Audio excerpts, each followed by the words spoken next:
Here's how to download Netflix on PC and laptop. Now, for us to get this done, this is actually very simple. All we have to do is find the Microsoft Store.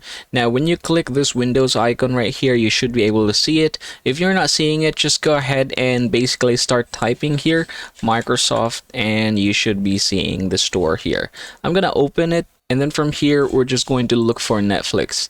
Once we have seen Netflix, we're just going to click that over there and then tap the install button right here. Now, this is going to be pretty fast, so we're just going to wait for this one. All right, it's done. I'm going to tap the open button. And then from here, what's going to happen is that if you don't have an account yet, you can just go ahead and click the get started. If you have, just go ahead and tap the sign in button right here and you should be redirected here wherein you can sign in with your account. As you can see, I already have the credentials here. It just automatically gets that because I save it in my Chrome. And that, everybody, is how you're going to download Netflix on PC and laptop.